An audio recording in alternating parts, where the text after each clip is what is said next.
Good morning, everyone.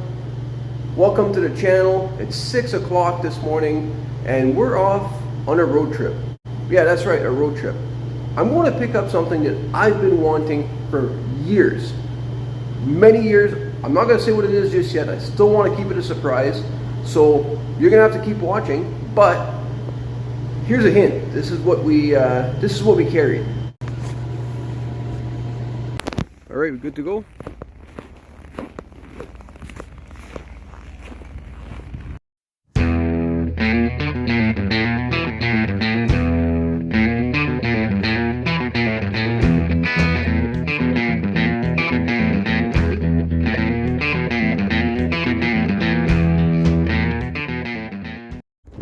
First pit stop, guys.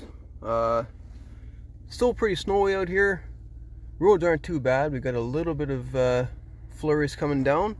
It's about -7 out. Hopefully the rest of the trip goes just as well.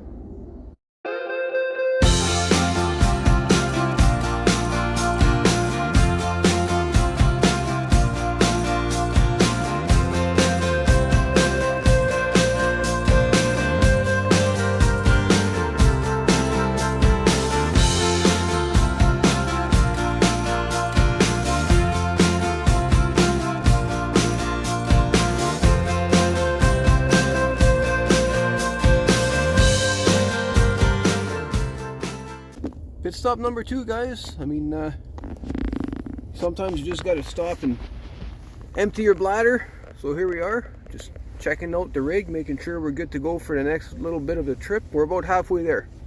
There's the airport.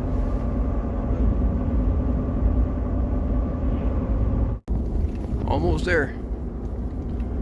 One more turn.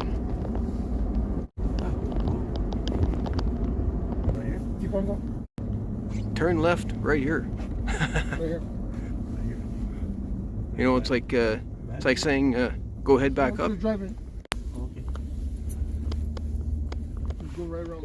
All right, guys, so we've made it. This is my Uncle Len's place, and he's been kind enough to offer me his lift. So we're gonna take it down, and we're gonna take it back home onto my dad's trailer. So I got a whole pile of help today. So we got my Uncle Len over here, we got my dad, we got my father-in-law, and of course we got me. So hopefully everything goes well. I can't wait to get this home. This is going to be such a great tool in the shop.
Alright, guys, it's all loaded up.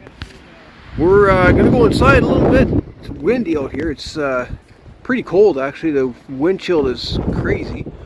So we're just gonna finish tying it up, go inside, warm up, and hit the road.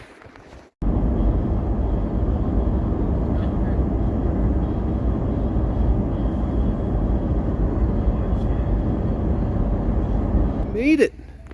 It's a bit of a long trek on the way back, a couple of pit stops and super good accommodations from my uncle.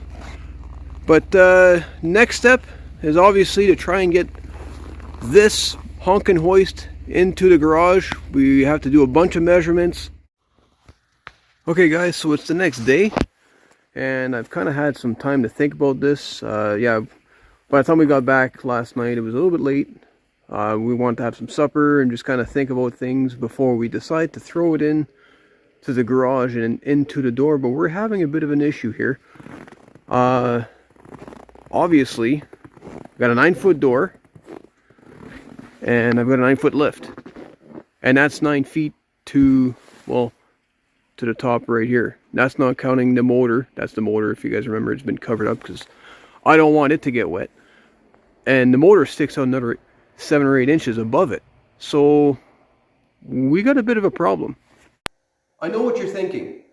Well, Rick, what's the problem? I mean, just disassemble it, put it in piece by piece, reassemble it inside. Yeah, I'm pretty lazy and it's really cold outside. I don't want to do that. So I'm trying to come up with another way. And here's what I came up with. So I decided to make a scaled 1-to-1 version of the lift, right? So this is in inches. So we got 9-inch towers here, or 9-inch posts, and we have our 10-foot width, which is 10 inches here. So, and these here are our little stabilizer legs at the bottom. So the first thought was that we have our door. What we were going to do is pick up the lift this way, slide it through the door, and then come back this way until it's all the way in, and then just pivot it, right? The issue with that is if you were to do exactly that, and you got to remember too, I have the motor that sticks out a little bit more than this. So in order to pivot or tilt the lift this way to gain enough height to get through the door, it's got to go up about 4 feet. My ceilings are 12 feet, so it'll make its way in this way here, because of course outside we have as much height as possible, or we have no limits. But once I'm in, I'm going to hit the ceiling and I'll be stuck halfway through. So the only other way is we need to lay it on its side this way, slide it through the door, because my doors are 12 feet wide. I'll have enough room for that. Once it's inside, tilt it this way. And I'm not sure why, maybe somebody out there can explain this to me, but trigonometry and everything else, if I was to pivot the lift this way, because I took a measuring tape and I did all those measurements, it does not exceed 9 feet at all, including the 2-foot stabilizers. So that's what we're going to try.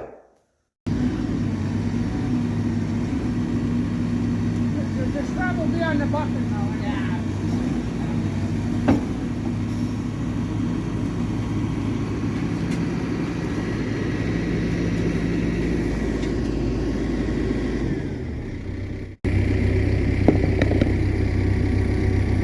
You gotta follow in the room on the bucket.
And here it is, guys, fully operational, all painted up. It's looking much better than it first was. I'm very happy with the results. It works amazing, guys. I haven't actually picked up anything yet, but I'm going to be doing that really shortly. I'm going to have to do a couple of adjustments. I believe this arm over here is a little bit out of adjustment. Just a couple of cable adjustments on the follower arm. But otherwise, guys, hope you enjoyed it. I can't wait to use this and show off a couple of my skills on the automotive side of things. So if you enjoyed the video, don't forget to subscribe. And until next time, take care.